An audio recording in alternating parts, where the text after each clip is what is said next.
गीता पे हाथ रख के कसम खाइए। कहिए, मैं जो कुछ भी कहूंगा सच कहूंगा, सच के सिवा कुछ नहीं कहूंगा।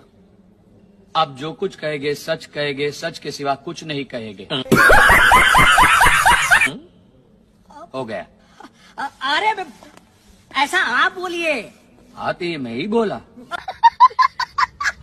मेरा सबसे पहला गवाह है मिस्टर प्रफुल्ल पारे। मैं हूँ प्रभु। अच्छा, हाँ, पता है।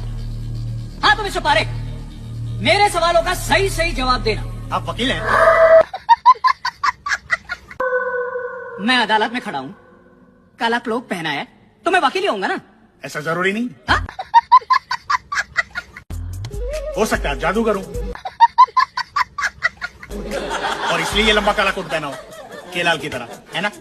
जादूगर केलाल लाल रंग का क्लोक पहनते हैं और ये काला है। हाँ तो